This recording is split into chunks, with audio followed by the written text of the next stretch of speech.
system, and when you get a whole bunch of people, the headset type thing seems to control the feedback issues and noise issues much better than, you know, some other stuff. Certainly a challenge dealing with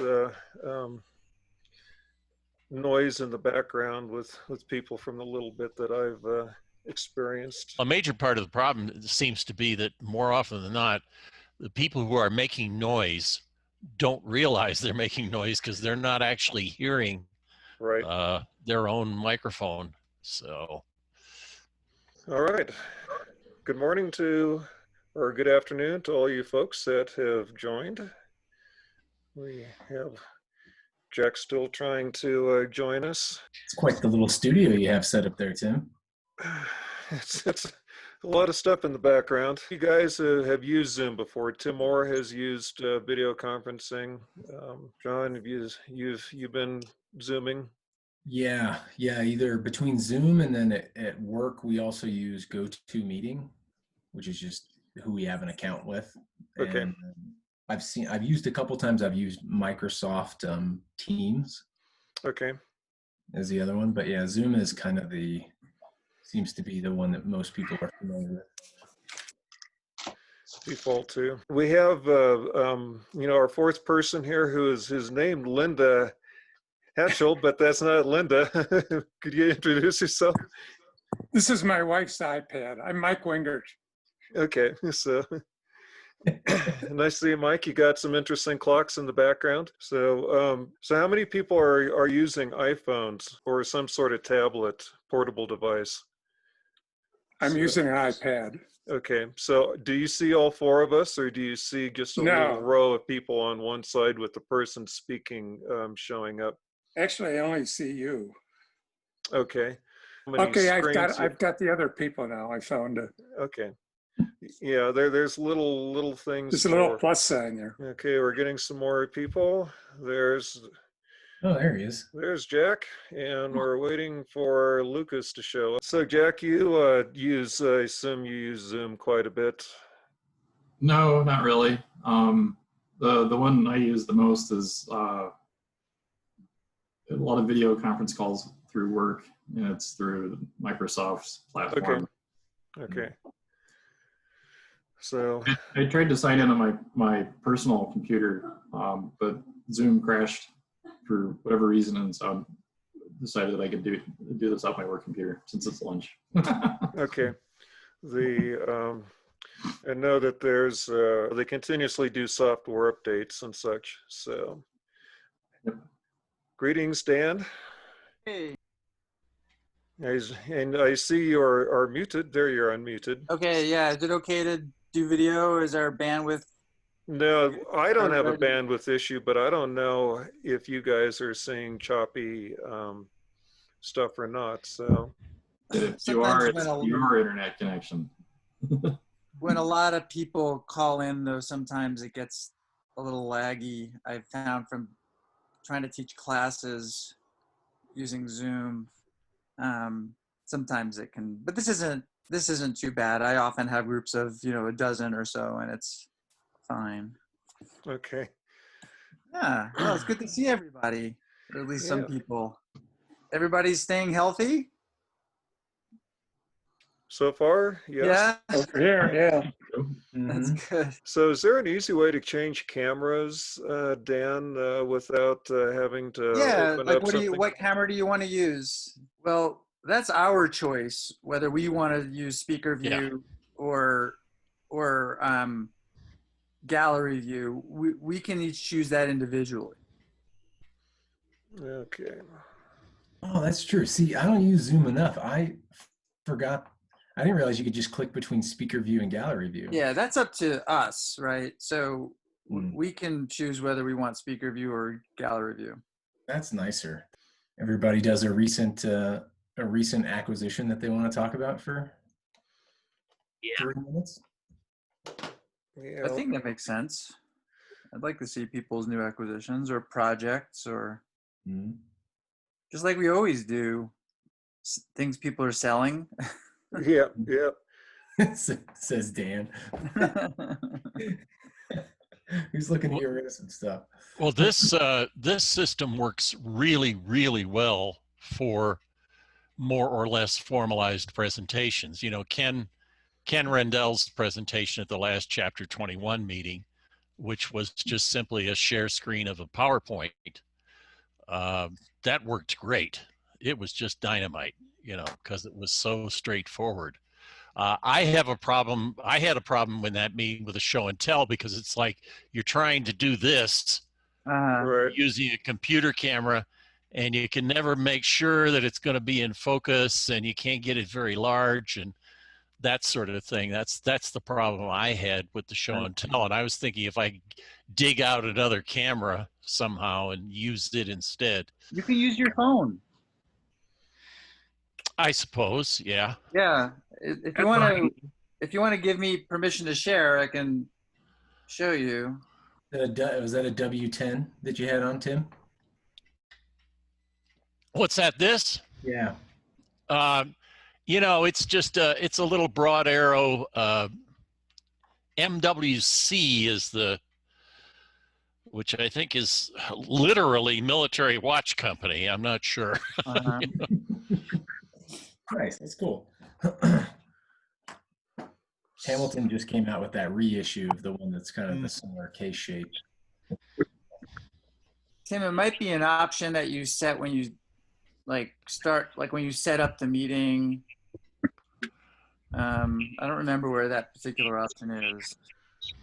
Yeah, so let's see if security okay, I'm clicking on allow participants to share screen. So let's see if that allows you to do anything. Yeah. Okay. Yeah, it looks like Dan has control. Yep. I do my screen mirroring. All right, there's my Get good at phone. this because of classes. Did you guys have to do like the last part of the semester all remote, Dan? Yeah, and next semester mostly it looks like. So so this is a little easier than using the camera on your on your computer, because you can kind of manipulate it. I'm just mirroring my phone's screen and just using the camera app.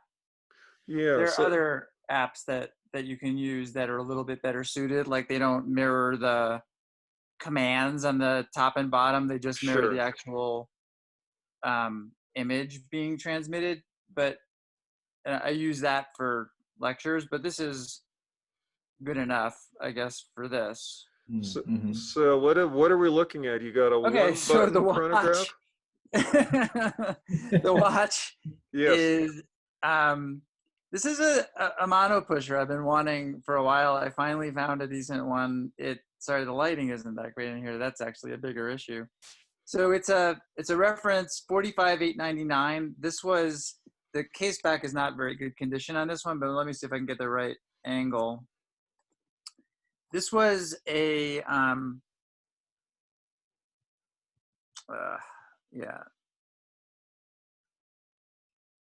So I probably can't get the good lighting in here. This was a chronograph that Seiko released in conjunction with 1964 Olympics. Let me try this. So you can see the first digit is a 4. So that's 1964. The second digit is O for October. And I don't know if I could get you can see like a little bit of a design on the back. I just can't get the lighting right in here. It's the Olympic torch. Okay. That's pretty worn away on this example. Not as worn away as it looks right now. It's not. It's one of those. I can get it to show a little bit better. Basically, to get that engraving to show up, you have to like have a black. The flat surface has to have a black reflection on it and a side lighting on the engraving, so it's almost that could be right. have a black cloth with a little hole in it for the camera lens, and then side lighting. And Yeah, then, sometimes I don't know. I have a photo of it I can show you in a minute. Once that's in good lighting, I can show you. You can see it a little bit better. It's not very good. But it's got this nice starburst gray dial. The reason I really like this example is it's got the Bakelite bezel is all intact and original. It's kind of worn around the outside, but it's really hard to find these. Mostly the Bakelite bezels were just destroyed and just totally replaced with like a steel bezel with an insert. And the ones that you find are usually cracked. So this one is a little bit worn, but not bad. I mean, if you think this is bad, you haven't looked at enough of these, because it's honest wear. So it's usually that is actually pretty good. So that was why I really like this example. And it's got a 5719 movement. It's just a mono pusher. It doesn't have any totalizer, subdials. It just runs the center sweep second, and that's it. Right, and then you're supposed to use like the you're supposed to use the rotating bezel to accumulate minutes. Sure. So you'd set the arrow to the minute hand, and then right. start the chronograph. The arrow I'm not going to mess with it, but it's kind of jammed. Sure. But you would rotate the arrow to align with the minute hand. Then you could count minutes that way. And of course, you call it Bakelite, but it's really some other plastic resin from the. I think it's Bakelite. You think it is really? 60s. Yeah. I don't know when plastic really came into widespread use, but maybe it was the 70s, because the movie The Graduate came out in the late 60s, and wasn't it the advice, get into plastics? Well, yeah, that's right. Bakelite is really old. Yeah, Bakelite is really old. That's early part of the 20th century. I don't remember exactly when, but it's one of the earliest. I'll double check. It's one of the earliest thermosetting plastics. Well, I think it might have started around 68 or 69 at least, because I know that I have a Soviet wristwatch from the 80s, or the early 80s, which has the clear Bakelite bezel and world timer in it. It's all in Rush, very cool. And I think you guys have seen that one. But they were bragging about their design being more than 20 years old. So I think it was around maybe between 65 and 68. The Rolex GMT from like the turn of this, like the very early 60s, still had a Bakelite bezel. Yep. Which was also full of radium. Okay, but here's the fundamental question I have to ask. How did you get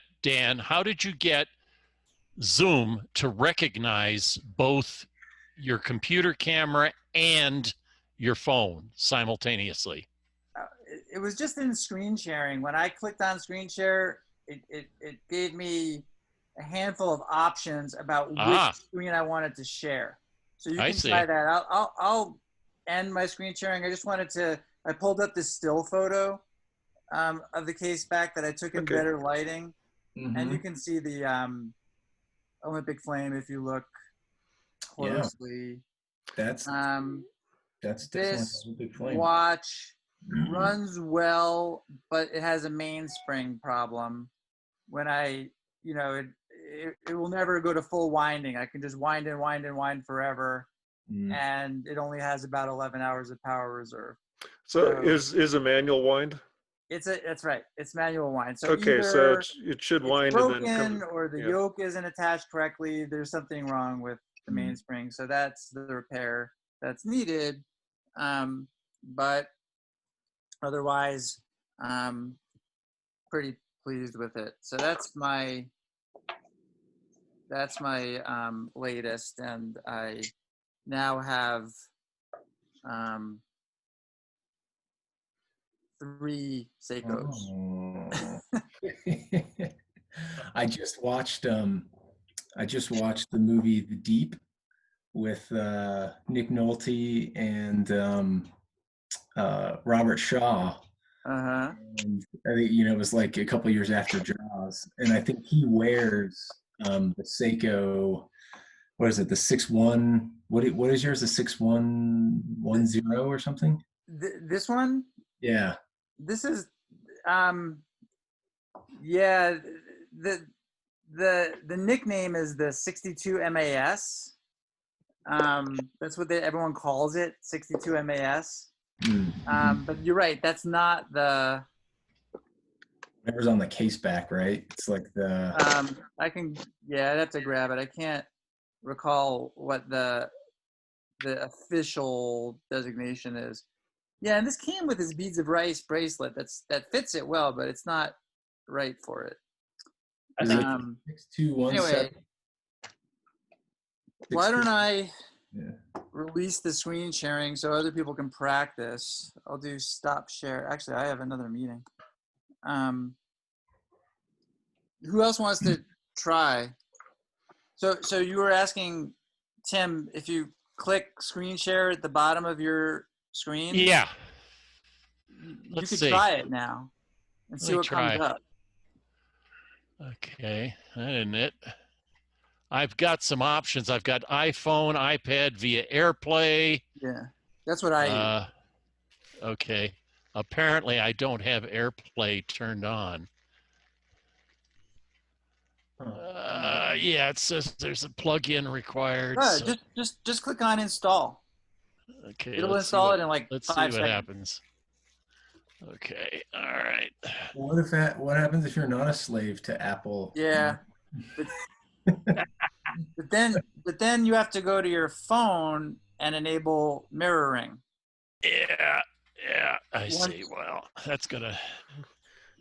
Worse than two-step authentication. It's multi-step screen sharing enabling. Yeah, so you enable it from both sides. So now, do you know how to enable the screen mirroring? You swipe down from the upper right, and it shows you the screen that gives you the shortcuts for like airplane mode and stuff like that. On that screen, there's an option for screen mirroring. Okay. I'm not. You're saying swipe down from upper right? Yeah. If you swipe down from upper right, well, actually, it depends what version of phone you have. Yeah, it's not working for me. It's a 7. It's an iPhone 7 SE. For the iPhone 7, I think you swipe up from the very bottom of the screen. Okay. Well, we can try that. It'll show you a screen like... Yep, I got it. Okay, and you want to look for something that says screen mirroring or... Yep. Yeah, there you go. Is it happening on you guys? Yeah, yep, now we're seeing it. We can see your screen. So now you just need to tap somewhere on the screen to exit out of that screen or hit your home button or whatever. Okay. Yeah, there you go. All right. Okay, so that's what I need to do. Gotcha. Yeah. All right. Well, your camera. Okay, I will stop. So if somebody else maybe want to try something. So I have to sign off. Actually, sorry, I have a 1 o'clock meeting. But this was a good start, Tim. I think this is great. Thanks for organizing this. Well, let me show you. Let me show you one watch here before you go. This is a Soviet dive watch. Oh wow! So this thing, if you see it compared to a regular wristwatch size, wow, it's a little stupendous. But this is a new acquisition. You can use it as a dive weight as well, huh? That's right. Yeah, you do have to adjust by taking off a weight off your belt. Right. So, all right. Well, thank you, Dan. All right. I'll see you later. Thanks for joining us. Thanks, Dan. We'll talk some more. Oh yeah, I see something there. Yeah, I'm used to my camera settings here. So this is a 1978 Timex. I believe it's a 47970. And this is, you'll see these a lot with red second Sams. And I mean, it's pretty much all original. The bracelet is not. And if you remember when the Timex Q came out, I think in 2019, it looked very similar to this same style of bracelet that blue vegetable dyed aluminum bezel. Very cool watch, but it was quartz, so not my cup of tea. They have an automatic one, but it's a little overpriced. But this is from, yeah, this is from the 70s. I got it on eBay. Surprise, surprise. And this, I really like the bezel on this one. It has like a nice faded patina kind of a look. It looks like it would go really well with blue jeans. And then I have another Timex that I've been working on. And this one got sort of a nice, crazy seconds hand. I don't know if you can see it there. Yeah, I can't really see it. It's a little too dark. So it's kind of, you almost need to bring in some side lighting. Yep. There she goes. Yeah. So that's a 1971. I think it's a 37-470. And this one has actually been in my bench for a while. Someone was retiring and they gave me a big box of parts. And there were some Timex components in there.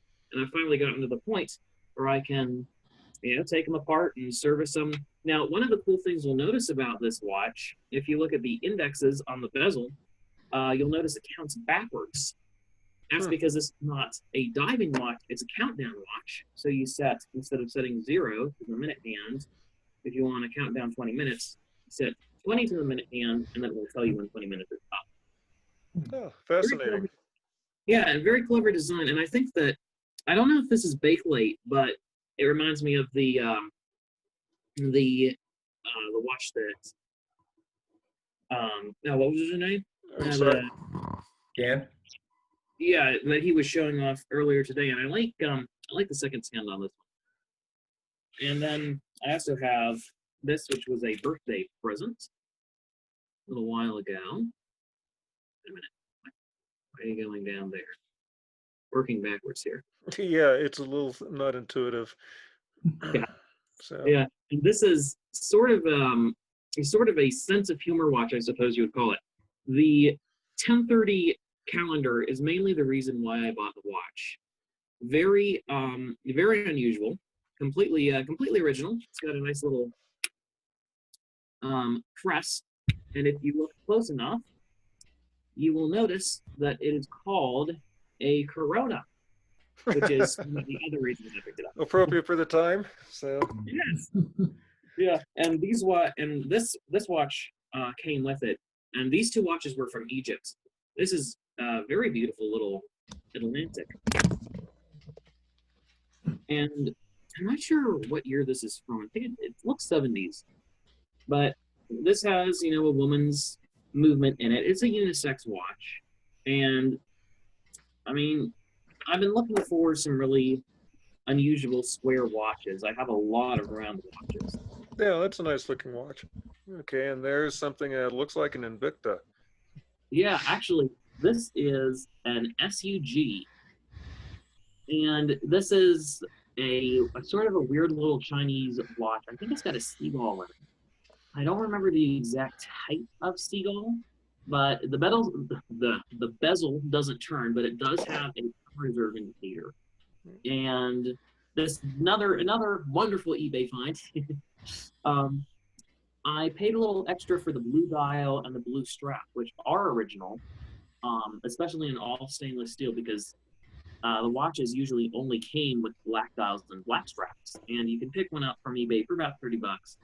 I paid about $50 for this one because it has the blue and the white stitching. But yeah, it is a bit rarer of a watch. Very cool timepiece. And then this is something that my uncle gave me, and it actually has the same movement in it. This was an Amazon watch. I believe it was about $40, and I got it to kind of see what it was about. I thought it was yet another Rolex Submariner homage, and it's actually a really suitable diving watch. I think it's got a resistance of 338 ATM.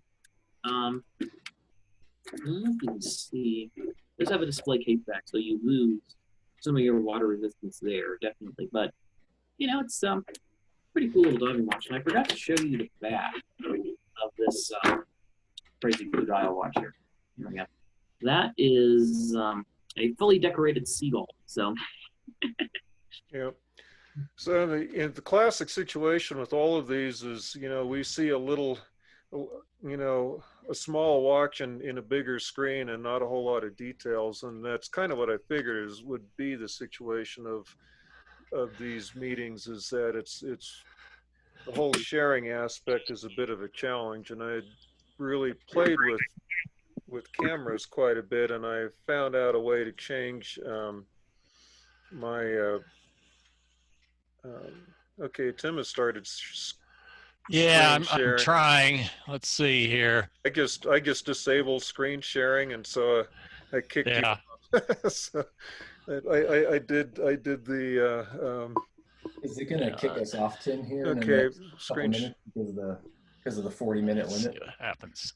Yeah, they haven't kicked me off yet. They should be kicking me off, but they haven't yet. And what experience I had Friday was doing the same kind of a thing. Was they just said, we've given you a gift and allowed you to extend your meeting. So and so I never really used the second meeting that I'd set up. Oh, nice. Well, that's good.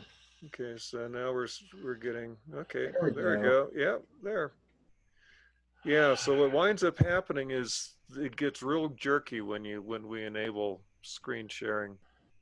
Yeah. Albert presented to. Yeah, it's ex-police constable Albert Cullum by the officers and men of the Finchley subdivisions. Finchley is a suburb of London. A Metropolitan Police as a mark of esteem on his retirement through ill health. 20th of March, 1907. Which I thought that was kind of, you see a lot of inscriptions, but you don't see that last part, through ill health. Yeah. So. That's crazy. That is an elaborate engraving. It's beautiful. Yeah, it's a Kendall and Dent, so it's the chronometer guys from London. So. You assume it'd be the jewelry store that did the engraving on the back, or the jewelry store would have sent it to an engraver. I imagine, yeah. I don't know, of course, and so it's a, it's a otherwise fairly ordinary, key wind, key set. Yeah. The National English Lever. Yeah. Wow, that's cool. It says London on it, though. Like the Kendall and Dent from London. That's great.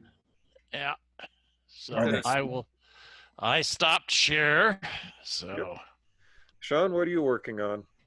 Yeah, ironically enough, the one I was going to show today, here, I'll take it off and just try and do it get it close to the camera. It's also, and it has Olympic provenance to it. So it's a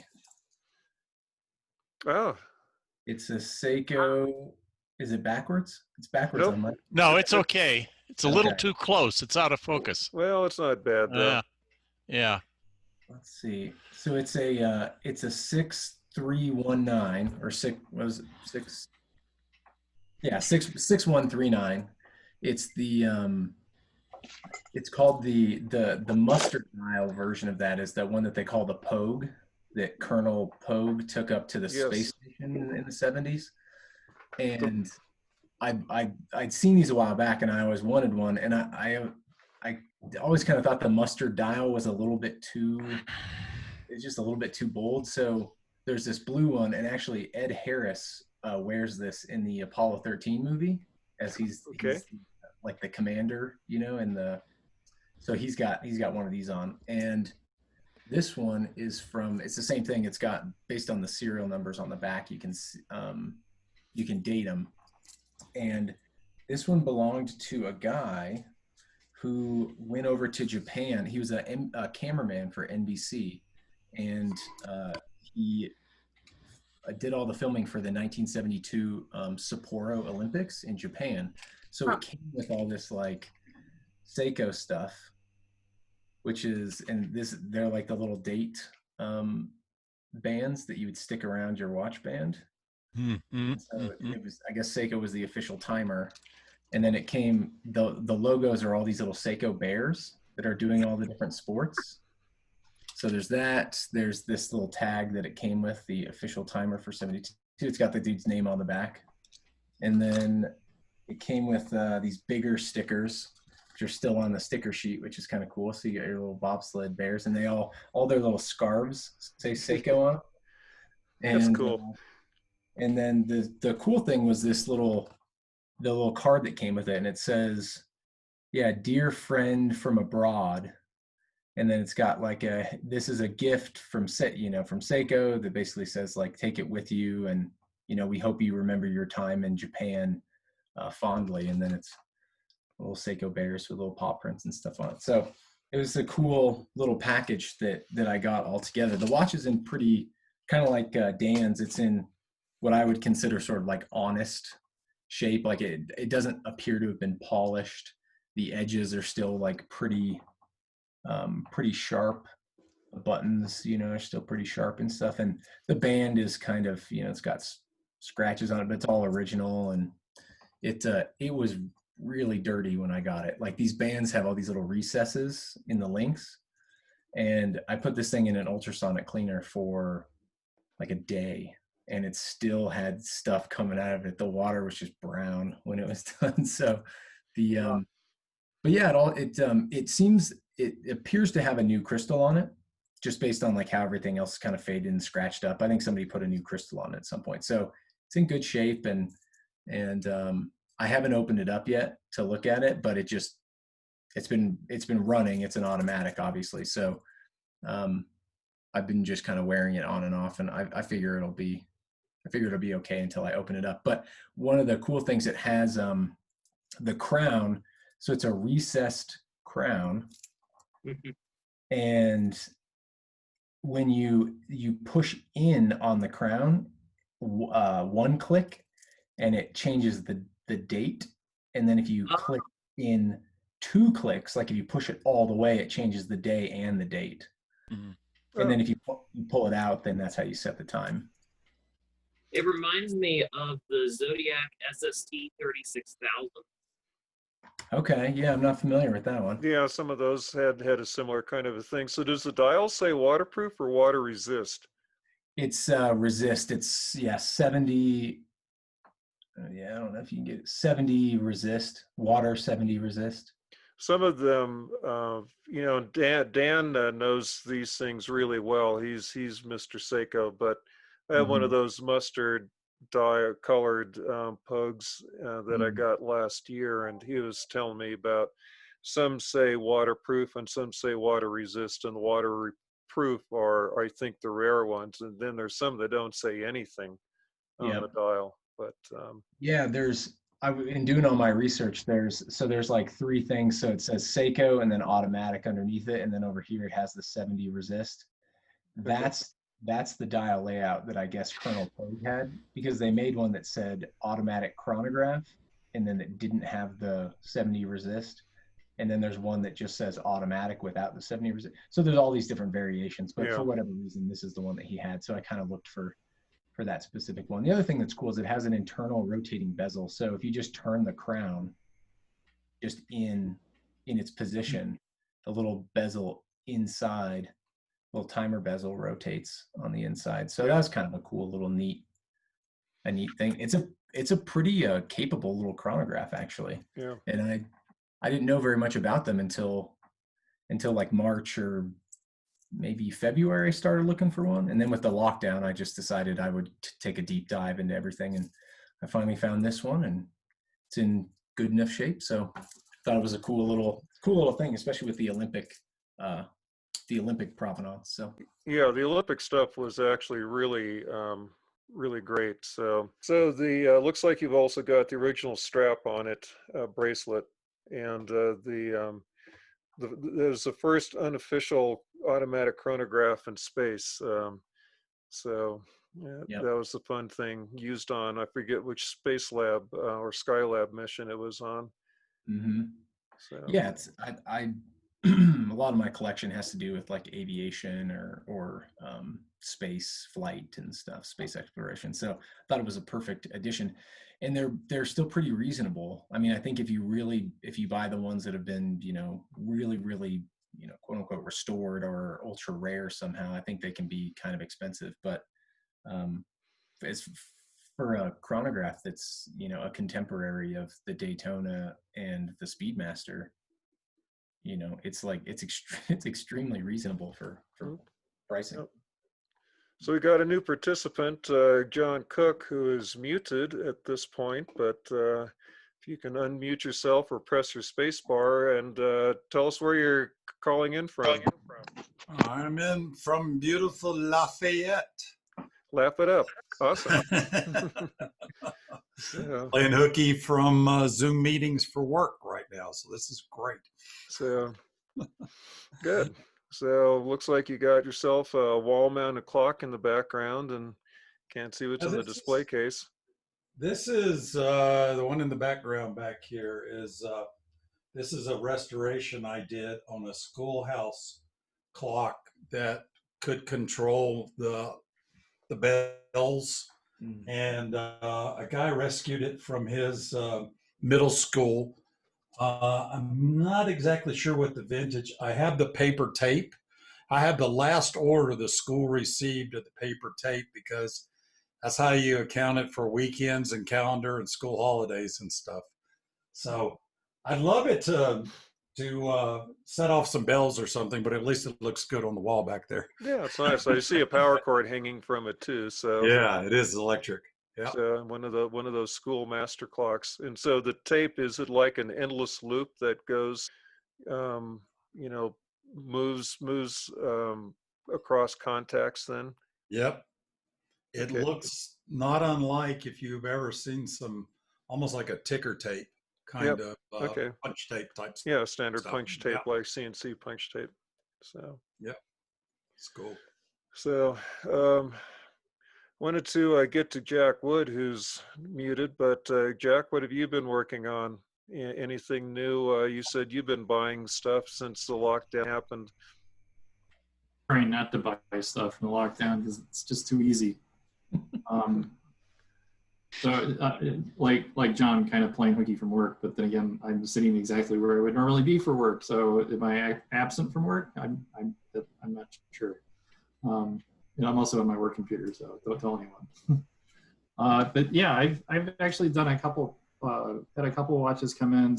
Most of what I've had in the last few months are still in progress. But there's two things that I've done recently that I thought would be interesting to show. And when you said we were going to show watches, I went and scrambled to go find something. Well, so I can't get the iPhone to work with. It indicates that I have to be on the same network because I've got a hardwired connection to my laptop and my phone doesn't like the Wi-Fi in the corner of the house that I'm in. I don't think it's going to work. So this is a watch that I picked up, and Tim, or this is the watch. This is what I was contacting you about the Pritchard Award, which is a watchmaking award for restoration that is run by the did you get everything you needed on that, by the way? I did. Okay, good. And so this is a watch that I'm going to enter for the prize, and I need to start writing things up for it. But this is the watch as it was received, and it is a World War I era watch with a very nice engraving on the back. I only got the one photo of it come down onto my computer. But and as you can see, it's missing its bezel. And so in 2012, one of the Pritchard Prize winners wrote an article in the bulletin, and I actually used that as a reference, and especially the references that they use were very instrumental in trying to figure out how to make a new bezel. And so let's stop sharing since that's the before. And this is the after. So I don't know how well you'll be able to see it, but I was successfully was able to mill a bezel for the watch out of a piece of sterling plate. The article that was written, they started with a Mexican peso. I've always been somewhat confused by why they started it that way, but it worked for them. But this worked for me in trying to get this watch a new way to hold the bezel on. But I was trying to reproduce the curvature of the bezel and was looking at other watches that I have in my collection to try to emulate it as closely as possible. And then the watch itself required needed a new balance staff. Walthams are easy for restaffing. They're friction fit staff. You just have to push them out of the hub that holds them in place. The hard part is trying to find a balance staff that's actually the correct size for the jewels, because Walthams of this period, this is a model 1907, they're all over the place. They come in 0.1 millimeter, they come in 0.09 millimeters, they come in 0.08 millimeter pivot sizes, and you don't know what you got until you're into it, and trying to order 100-year-old parts is next to impossible. So what I ended up doing was I found a staff that had a hub that fit the friction aspect, the seat for the roller table, which was a single, wasn't a double roller or safety roller, it was a single roller. And then I had to turn the pivot down from the 0.1 to 0.09 on the lathe, and trying to go down 1/100th of a millimeter. It doesn't sound like it would be too difficult, but it's very easy to overshoot. And happily, I didn't do that. So, but the engraving on the back is what I think is, so I originally bought this watch because I wanted it for the parts, but it was sold to me as engraved, and it came with a partial band on it as well too. You can see the green fabric band that I put with a simple slider buckle on it. And it fits on pretty nicely, but the engraving is John A. Grant, Oil City, Pennsylvania, and the date is September 14th, 1918, USA. And with that information and a renewed subscription to Ancestry.com and newspapers.com, I was able to find quite a bit of information about him, as well as his service record. He never saw service overseas, but in the 6 months that he was in the Army, he advanced from private to sergeant first class, which is a rather huge jump. And he ran the quartermaster's office at Fort Lee, Virginia, which is now known as it's Fort Lee now, but it was Camp Lee then, which is named for a Civil War Confederate general, which has been in the news recently if you've been paying attention. And then to go with the military theme, a more recent acquisition and very quick turnaround was this watch, which is a World War II era Bulova. It's one of the ordnance watches, and it has the markings in the back, which is Ordnance USA. It has the OF stamping. I don't know how well it's coming across. And but it came from I bought it via private party purchase from another NAWCC member who I became acquainted with through the Military Watch Resources Forum. And the reason I bought this watch is because it all comes back to eBay, really. The reason I bought the watch is because I found a photograph of my grandfather on eBay. My grandfather was an officer in the Second World War, and I've had a long-running search for anything related to his military unit on eBay, and every so often I get hits, and it's usually, you know, patches or something else, but somebody had a collection of photographs for sale, and one of the photographs was my grandfather, and it came out of an estate of somebody who had passed away about 20 years ago, and his wife had finally passed away, and the person who had died was actually a friend of my grandfather's, and they had met during the Second World War. So, but the photograph clearly shows my grandfather wearing a wrist watch. Everybody, no. Army issue Bulova watch that he had. And so I could tell that I couldn't see exactly which Bulova it was, but it had a white dial, and that really narrowed it down. And so I bought a white dialed Ordnance Bulova, and it's my homage grandpa watch. Well, it's really amazing that you would find a picture of your grandfather on eBay. Yes. Well, I think it had a lot to do with the fact that he was a colonel and he was a battalion commander. So anything, there are some things that would be related to him, I'm sure would come up eventually. And, it only took 15 years. That's really cool. So we have Dave Cooper has joined us. Dave, you got your audio on. You want to say hi? I see. I think my audio is on. Okay. Yeah, we're hearing you. So. Okay. Yep. Better late than never is the way I look at it. Mike, you working on anything of interest? You want to show us what you're doing? Well, I don't know. The only thing I've just finished up with a grandfather clock recently, but a friend just asked me to look at a small little Schatz clock, which has about a 2.5-inch diameter dial on it. Yeah. It's kind of cute. I hadn't seen these made by Schatz before. Evidently, it's got a broken mainspring though. It's a small spring. Yep. In a barrel. I don't know. Do you people have any suggestions as to where to find a replacement spring for this type of clock? Well, it used to be Mile High Clock, but yeah, I know.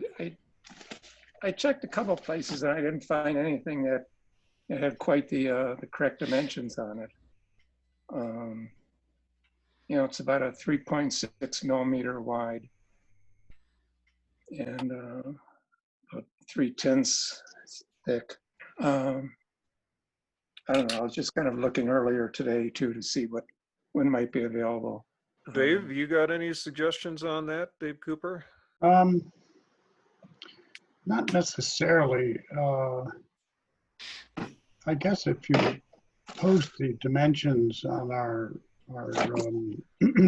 excuse me, as an email, I can look and see what I've got. I mean, I got a tremendous variety of springs. So I can't tell you offhand what I've got, but right. I've got a whole wide range of stuff. Right. I do have a Mile High catalog, and I looked and I didn't see anything.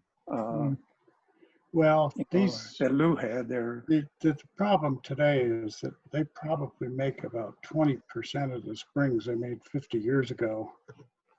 And that's when I acquired an awful lot of them, and I wound up with boxes of them from shows and all kinds of stuff. So I've got a lot of sizes that are actually brand new, but you simply can't buy them anymore. The mainspring business has just kind of gone away. I mean, the real problem is that there's an endless variety of widths and sizes, and if you look back at catalogs that are 20 years old, you'll see them listed just in a row by sizes. But now the only stuff they really make are things like French clocks and all these things, and American clocks, and pretty standard stuff. Pretty much the standard Hermley and others old stock. So, on larger springs, I've measured the length of it and felt fairly confident in ordering one. This one, I don't know. I'm kind of is it reasonable to just measure the inside diameter of the barrel? No. Or that's the only thing that's going to tell you is the length the spring should be, provided you use a formula for the thickness of the spring. But also, I had Tanny Engineering make me a spring this year. They advertised in the Mart.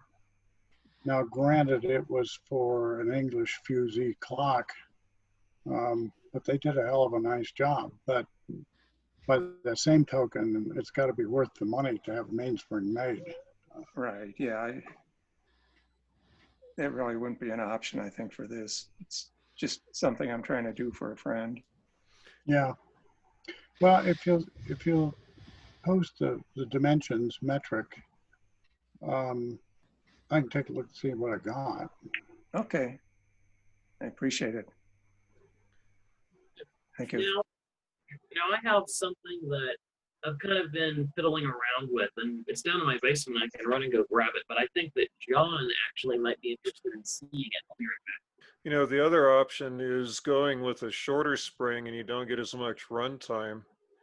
And or you can get a spring that's wider, but all the other dimensions are correct, and you can, you know, try and cut it down, but that's a real pain in the ass. You kind of need to use a surface grinder. When you cut a spring down, generally all the holes are too big and stuff like that.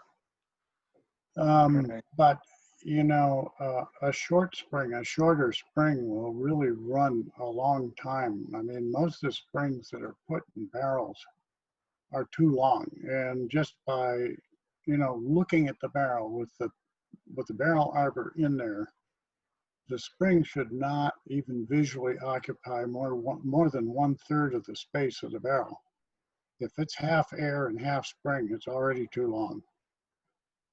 And you can go under that number because the spring has a lot more room to move in the barrel. So a shorter spring, in many cases, depending on where you're starting from, well, yeah, that spring, I'd say one thing, that could be shorter. If you put the barrel arbor in there, maybe you have it in there, but that It's could about be a fair 19 amount shorter millimeter. and you'd still be okay. Right. I can't imagine anybody winding this every day anyway. Well, that's the thing about one-day clocks, you know, they're going to do it for the first week. When I first learned the trade, the guy I learned the trade from said, look, he said, the one thing of one-day clocks, if you're on a one-day clock, it better be in some place where you are there every single day, like the kitchen or something like that. Right. Never get wound. A little closer. So this is a little Elgin. I want to say, I'm not quite sure the year. I think it's from the early 30s. But look at her. There we go. This focus. Okay. Here we go. So this is an interesting little Elgin that I actually got in a big box of parts, and I was fascinated with the way the crown works because it has a spring behind it, so you can remove the movement easier. It's not connected to a crown stem.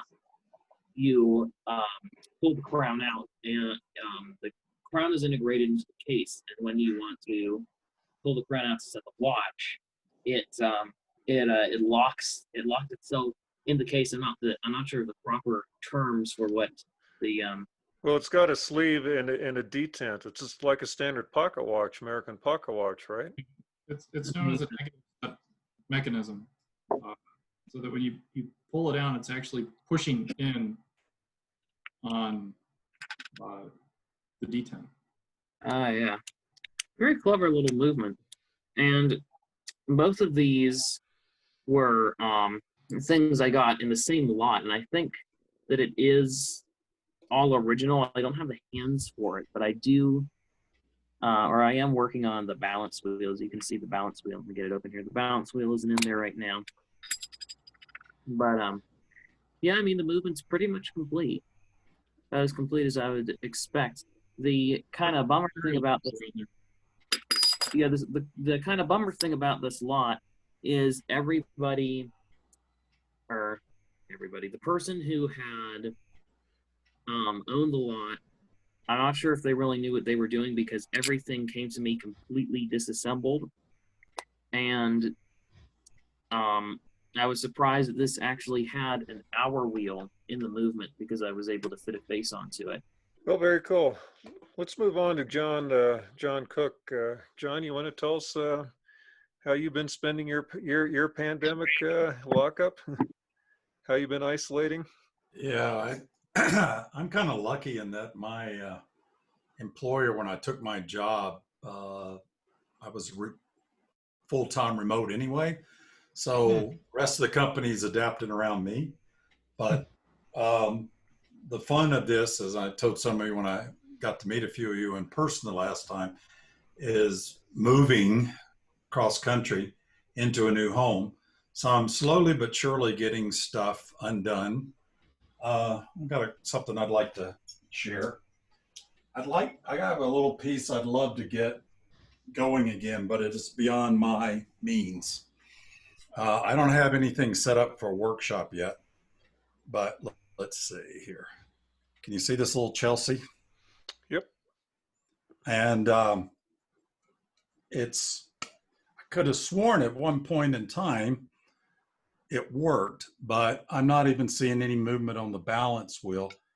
And the reason why, I had a bunch of stuff in storage for a long time. We lived in a small place in an interim, and it's kind of been like a treasure trove. And one of the nice things about being stuck at home is I keep undoing boxes and I find things like this. It's Big Brother is this Chelsea beehive. And this is a real beauty. I'm a big Chelsea fan. And what I love about this one, it's got a wonderful tone, and it's got a jewelry store from St. Louis. So a friend of mine in California who was one of the Chelsea authorities, I bought this clock from him. He had restored it. And it's kind of a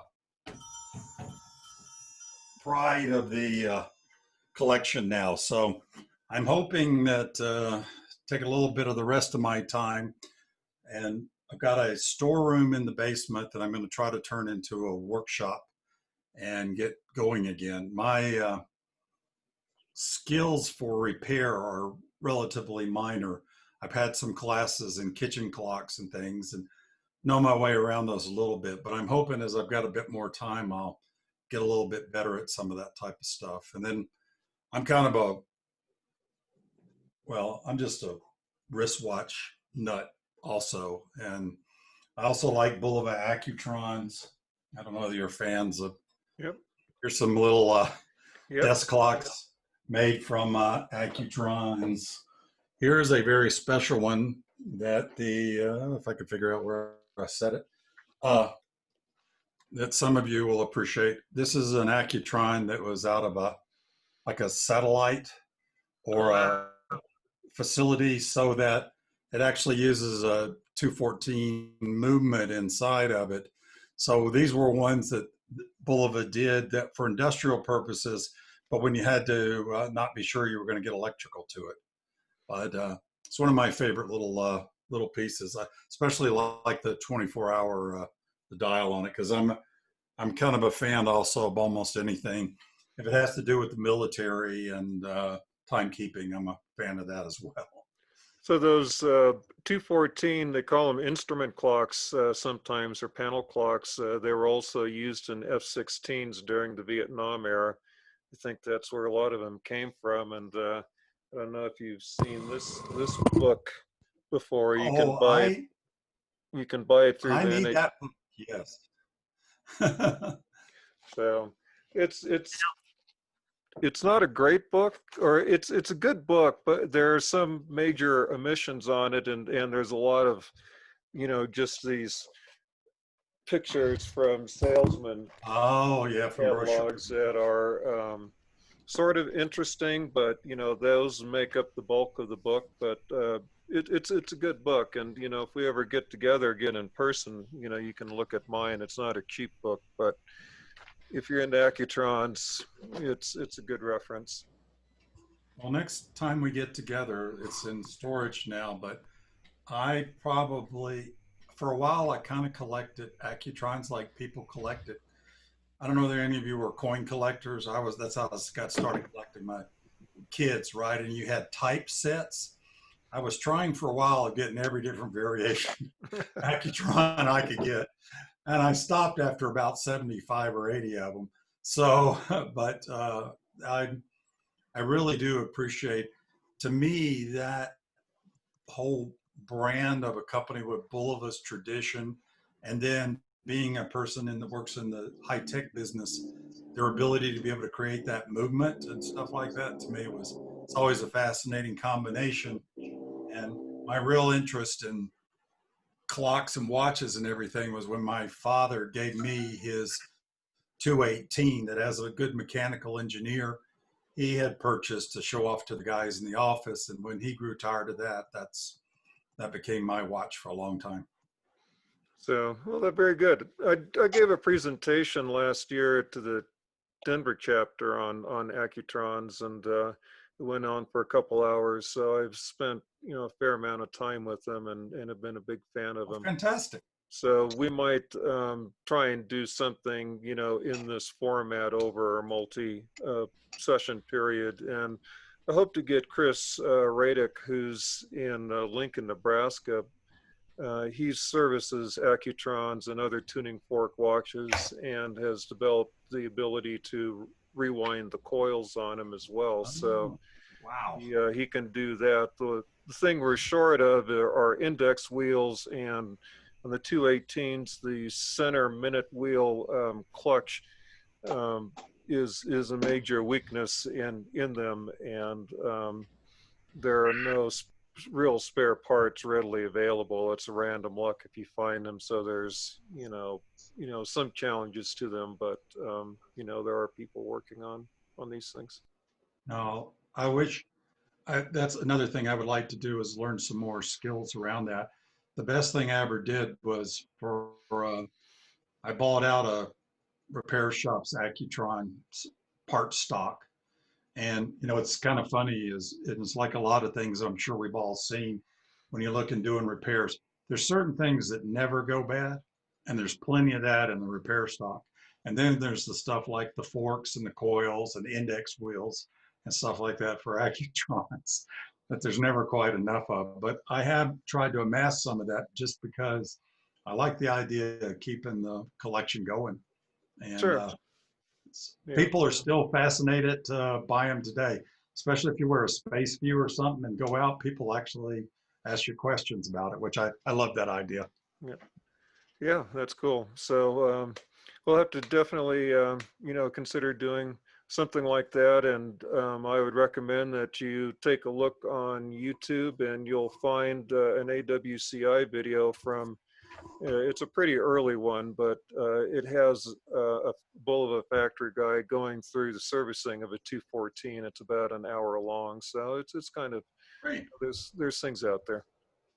Yeah, thank you, Tim. I have a couple of Accutron movements that I'm not really. Our Accutrons really aren't my strong suit, and I'm figuring that I'm probably never going to get around to fixing them. So, I mean, if you're interested in buying those, we could figure something out for that too. Yep. All right. Thank you, Eric. I appreciate that. Yeah. Well, my name is Lucas, but for some reason it says Eric. Okay, Lucas. I logged in. Lucas. Yeah. Yeah. You can rename yourself, Lucas. If you go up to your name, you'll see a button on the right that says more. And then if you click on that, one of the options is rename. I'll rename him for him. Yes, or Tim can do it for you. I'm not a tech guy. I had a question for Michael in his hunt for a mainspring.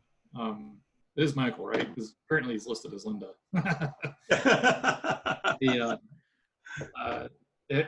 So I've discovered that it's getting harder and harder to find some of the parts here from the U.S. houses, like trying to order from Burrell. Have you tried Cousins or one of the other European houses, supply houses? Because I think what you have is a European, or at least a Swiss-made movement. Am I correct in that assumption? It's a Schatz. Yeah, it's a Schatz. So it German, says Germany on the dial. Yeah. It says Germany on the dial. Okay. Yeah, you might look to see what the horribly focused at that distance. If you get the measurements, you can look measurements up directly on Cousins, for example. Cousins UK. Oh, okay. And granted, the shipping's a little more expensive, and parts are listed in pounds sterling, but Right. I've had to resort to them on several occasions. That's a good idea. Thank you. And there's also Merit clock supplies and time savers. You know, are you familiar with Yeah, that? I looked at time savers. I'm actually got that up on my computer now, but I have to look a little bit further. So Dave Cooper, what are you working on these days? Well, working on a marine chronometer. I'm trying to just, it's American made, and I'm trying to, at this point, come up with a name. I've drawn a blank on it. It's, Charles Vanderwert. And it's an experimental marine chronometer made by Charles Vanderwert. This guy I know from the National picked it up out of an estate, and it has the original box in it, and it actually has Vanderwert's temperature compensated balance on it, and contains a detent that's pretty much looks like it's American made. It clearly is one of a kind. You know, this is the only one there is. I've never heard of it before. A number of people have never heard of it before. Bottom line is that the detent was broken, and I won't go into a lot of detail with that for people who are not really familiar with marine chronometers, but the bottom line is that it's a very small and difficult part to make, and it's not unusual to find it broken. In this case, it was broken, and somebody tried to solder it together. And I think in 2 years, I don't use that much solder on all the jobs I do. So it was kind of heavy, you know. It's like if you take a toothpick, and that's about the size of it, and you put a ball of solder on it that's the size of a pea, that's about what the repair looked like. Which you can't do.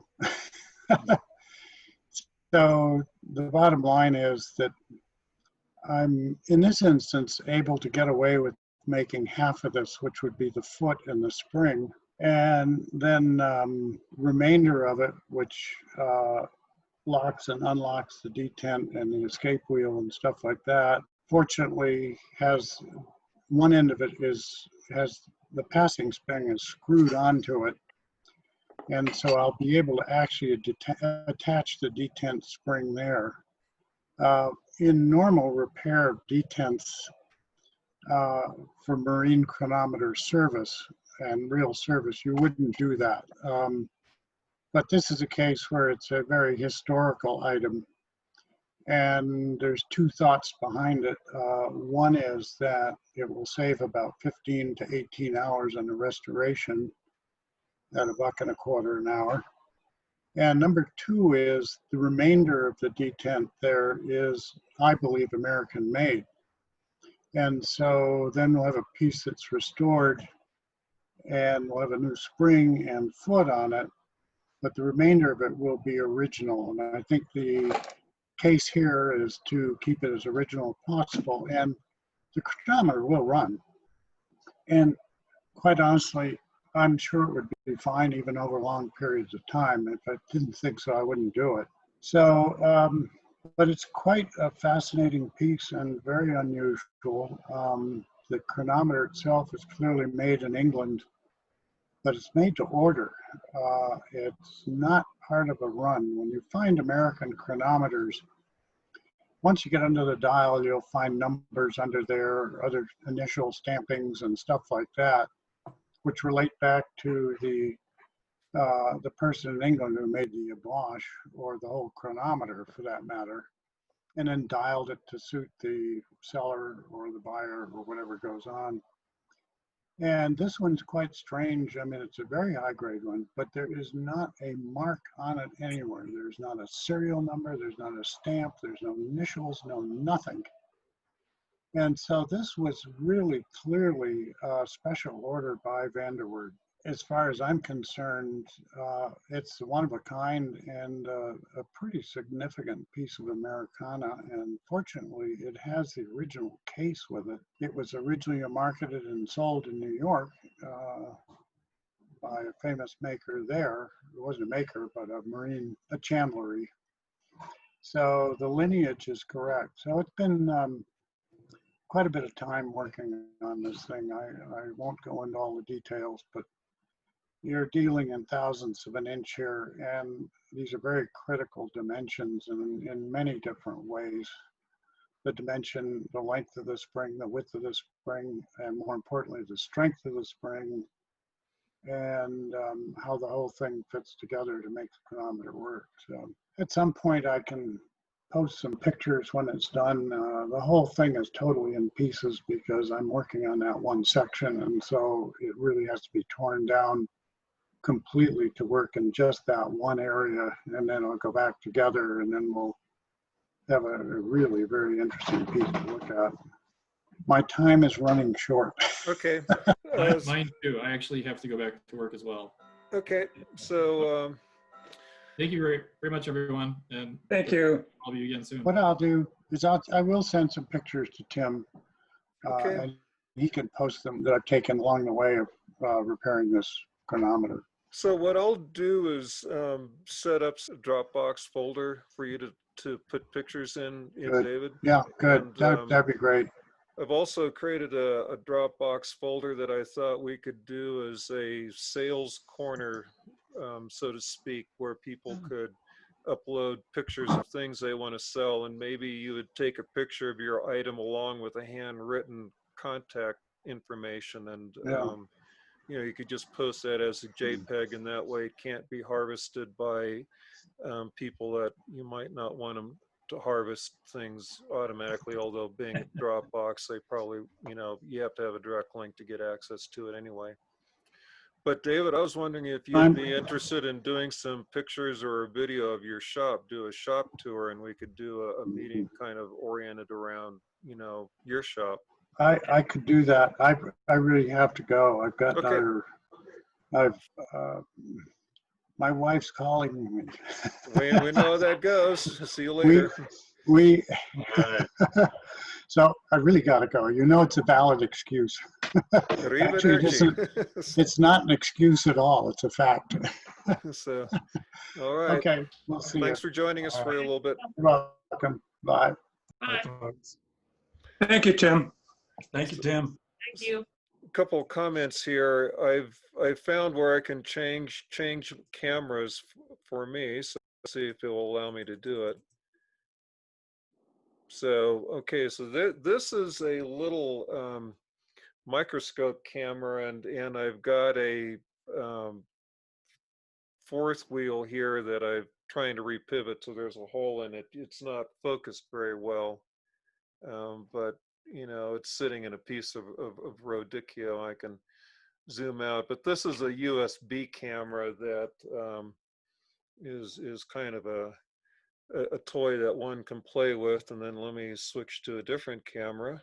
My system is slow, and this is a camera through a AMScope microscope. It's one of these trinocular kind of microscopes, and there's a USB camera that fits on it. So there's Peter movement here, along with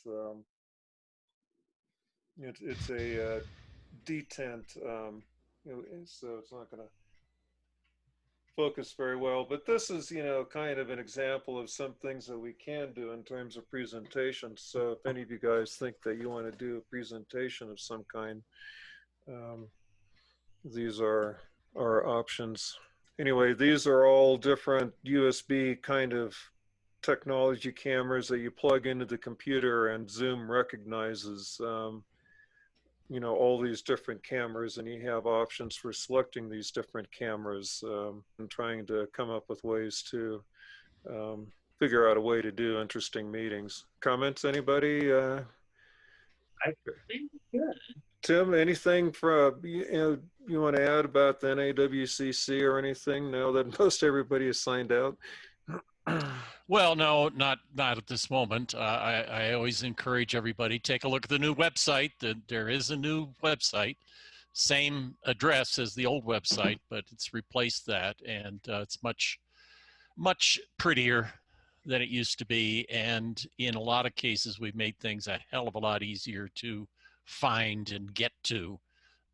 You know, the old website, one of its great deals was that everything was there. You just couldn't figure out how to get to it, you know, but it was all there. And Right. so now it's easier. And the other thing that I'm on a personal sort of project right now is trying to figure out how to get or find out at least why it is we have so many people on the message board who have not joined the association. Uh, so obviously there's something about the message board that they like and that they want, but it does not motivate them to convert into becoming members of the association. And so I'd kind of like to know what that is, uh, you know, and we'll see what they tell me. They've already given me about three pages of responses on the message board. So Okay. But you can sort of extract participant data then of non-members. You know, can you basically get a yeah, aggregate the list? guy Tom McIntyre runs the message board basically, and he's got ability to pull all kinds of stuff out of there. So he knows how many people. I think there's something on the order of about 5,000 or 6,000 active participants. There's been on the order of something like 50,000 people who have at various times accessed the message board, but there's about something like 5 or 6,000 that are regulars, so to speak, and he can tell who's a NAWCC member, who's a message. See, there's three different levels. There's NAWCC members who use the message board. There are message board people who are not NAWCC members. And then there are sort of like casual visitors who just maybe come in one time from the outside and access the message board, but don't become actual members. And so he can pull all those stats, you know, if he wants to. I'm curious about the reasons, you know, why people elect to join or not join and that sort of thing. Okay. The media center can videos be uploaded to that? Do you know? I'm not aware of being able to. You can upload videos to the message board. I know that, but I don't know about the media center on the regular.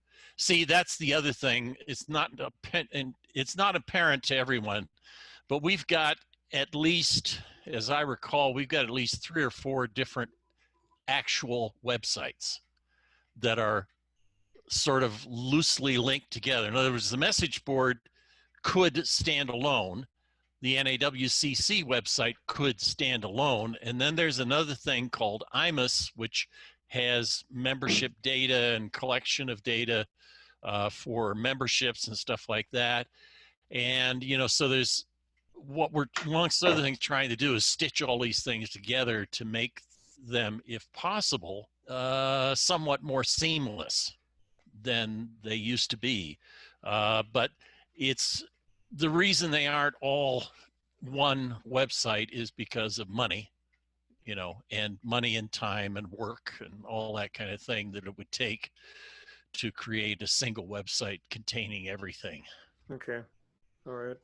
So I wanted to show, this is the video microscope thing that I was showing, that that fourth wheel that I was trying to repivot. So this is thrift store kind of item, and there's a zoom knob here and a focus knob up here, but it's mostly designed to have slides fitting right in this area, so it tends to want to focus real close. And then these bright lights in here, well, you got anything shiny in there and they, you know, reflect off that and overpower it. So the lighting is a little suboptimal for close watch work demonstrations, but You know, that's an example of the technology. And then the microscope camera, I'll pull this off and show you. So there's the microscope and the camera sits up here. So, and then there's a ring light on the microscope. So if you got anything shiny underneath it, it tends to reflect straight back up into the camera and makes it, you know, a challenge to use. Now, there is one more thing before you leave that's coming in the mail that I can show you real quick. Hang on. Here we go. All right, I don't know. It's kind of experimental here.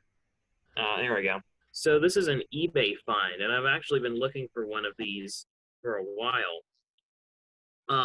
You know, it's got the original strap or original bracelet there, and it's hard to find one that has the maroon face with the orange second-handing calendar, especially in a day-date format.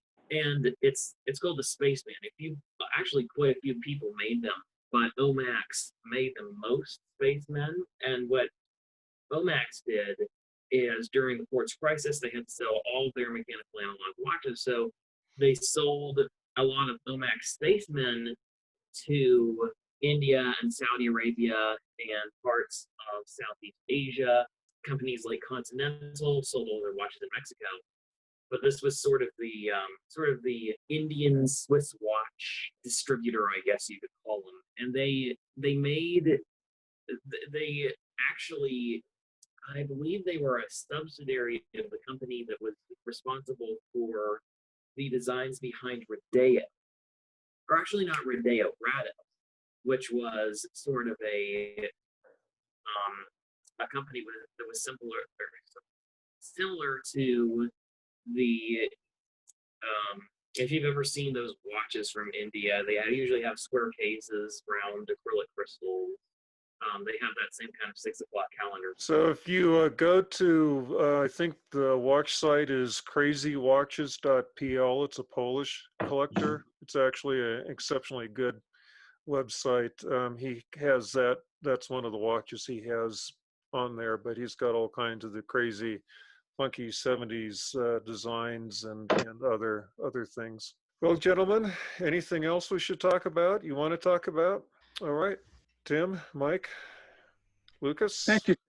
Nice to see you all. And I guess the timing of this is okay in terms of midday, or would you prefer it at a different time? Fine here. Yeah. Okay, I'll probably continue to, or I'll schedule the next one for this time, maybe in a couple of weeks or something like that, and we'll see how it goes from there. So thank you all very much. All right. Thanks so much. Appreciate it. Bye-bye. See Good ya. morning. Take care. Bye now. You all. Bye, everybody.